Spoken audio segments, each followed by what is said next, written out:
Hi, if the dishes are coming out dirty from your dishwasher, then it could be the circulation pumps not working properly, and this could be either the motor's faulty or you may have a blockage in the fan housing. So in this video I'll be testing and removing the circulation pump on a Zanussi tabletop dishwasher. Before you do any work on an electrical appliance, remember to disconnect it from the mains power supply first. The tools needed for this project are a small to medium sized flat blade screwdriver, a T20 Torx bit and driver, a pair of long nosed pliers, a pair of pinchers, an old towel and a multimeter. It may be best to remove the inlet water hose from the machine before commencement of any repair work, because the appliance will need to be laid on its back, and if the hose is not quite as long as you thought, it could cause it to leak at one of the joints.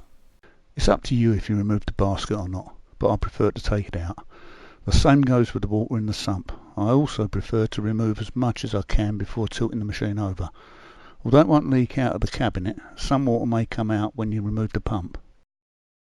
I think you'll probably need to lay a towel down to catch the water that will come out from the metering tank as the dishwasher is laid on its back.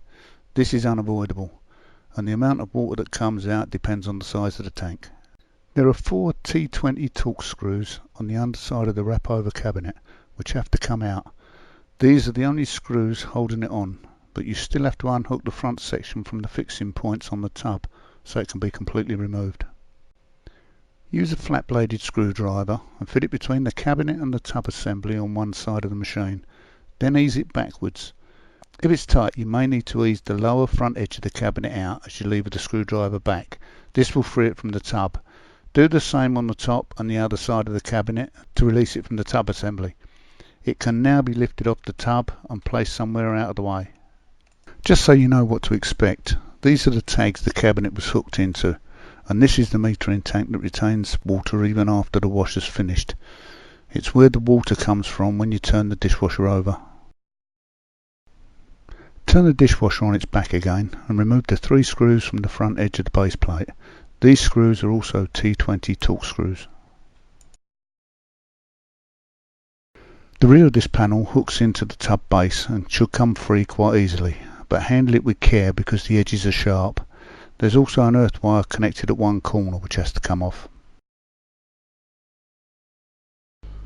Now you can get to all the components on the dishwasher, and in this case the circulation pump.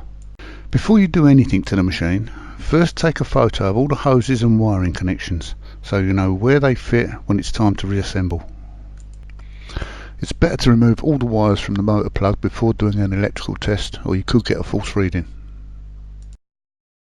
Set the scale on the meter to the 200 ohms and place the probes on both the outer pins of the motor plug. You should get a reading, whereas the centre pin will only give a reading with one of the outer pins.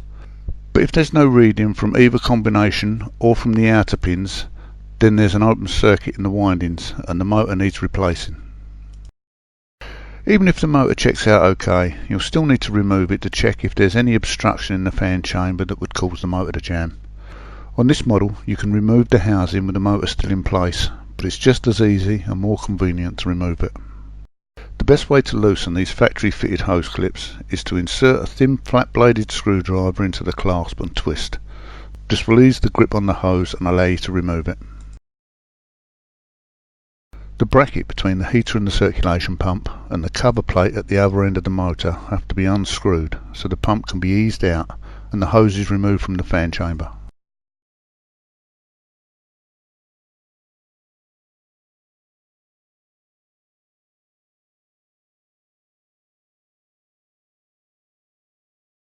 Although the clip may not be gripping the hose anymore, it will still take a bit of effort to lever the hose free from the chamber. Once you have the main hose off, then follow the same procedure to remove the other clip and the outlet hose. Before you remove the housing from the motor, make a note where the outlet nozzle is in conjunction with the motor plug, so you replace it in the correct position. As you can see, there's a catch type lever incorporated into the moulding of the fan chamber, which locks it into position. This lever has to be lifted to allow the chamber to be twisted and unhooked from the motor section of the pump. Check the seal for deposits of limescale which have to be cleaned off, or you could get a leak when you refit it. Also check the inside edge of the housing for anything that may have got embedded in it, such as a piece of glass or broken crockery. Make sure the fan's turning freely and smooth, or it could indicate the bearings are faulty, in which case you'd need to replace the circulation pump. The seal fits onto the motor section of the pump rather than the outer housing, and the outer housing slots into the grooves on the motor section of the pump, which is then held in place by the retaining catch. The first hose to be replaced is the small one on the side of the housing, because it's far easier to refit this one with the pump out. I've left the clip on this hose just to show how easy it is to reuse the existing clips. But don't tighten any clips until the unit is in place, or you may need to loosen them again to adjust the pump. You may want to replace the existing hose clips with Jubilee clips. If so, make sure you have the right size clips before you start the job, because these are parts that are so easy to overlook until you actually need them.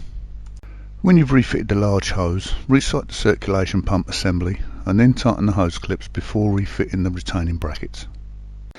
When you've refitted the large hose, resight the circulation pump assembly and then tighten the hose clips. If you're reusing the factory clips, then you'll need a pair of pinchers to grip the neck of the opening and squeeze it closed before refitting the retaining brackets.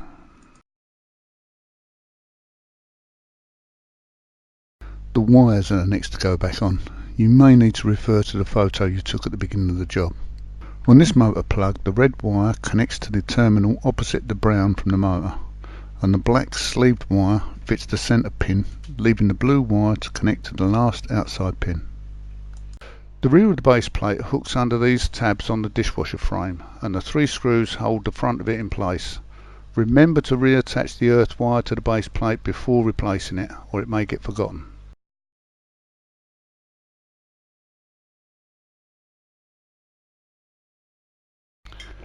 Fit the cabinet in place and hook the top section in the clip by the door latch first. Then press one of the lower front side edges in against the dishwasher and tap it from behind with the heel of your hand. This will locate it in place. Do the same with the other side and then turn the dishwasher on its back so you can fit the 4 screws underneath.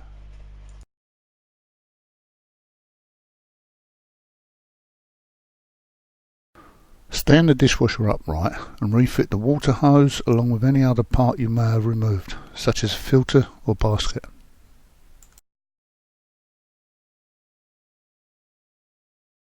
But before you test it, do an earth continuity check just to make sure the appliance is properly earthed. Set your meter to the 200 ohms scale, then place one of your meter probes on the earth terminal on the plug and the other on any exposed metal section of the machine. You should get a reading, but if not, you have no earth, so the appliance needs further inspection before use. On behalf of Selfix UK, we'd like to thank you for watching this video and hope you found it useful. Goodbye.